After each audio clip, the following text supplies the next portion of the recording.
সাদা কাপড় পরাইয়া খাটে মায়েরে শোয়াইয়া,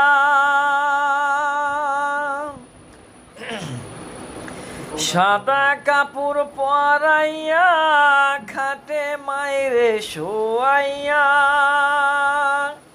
কই যাইতে আসো মায়েরে লইয়া রে গ্রামবাসী, একটু দাঁড়াও মায়েরে দেখি, একটু দাঁড়াও মায়েরে দেখি রে গ্রামবাসী, নয়ন ভৈরা মায়েরে দেখি। ছেলে যখন বাইরায় রয় মায়ের বুকটা খালি রয়, কখন আসবে ছেলে বাড়ি।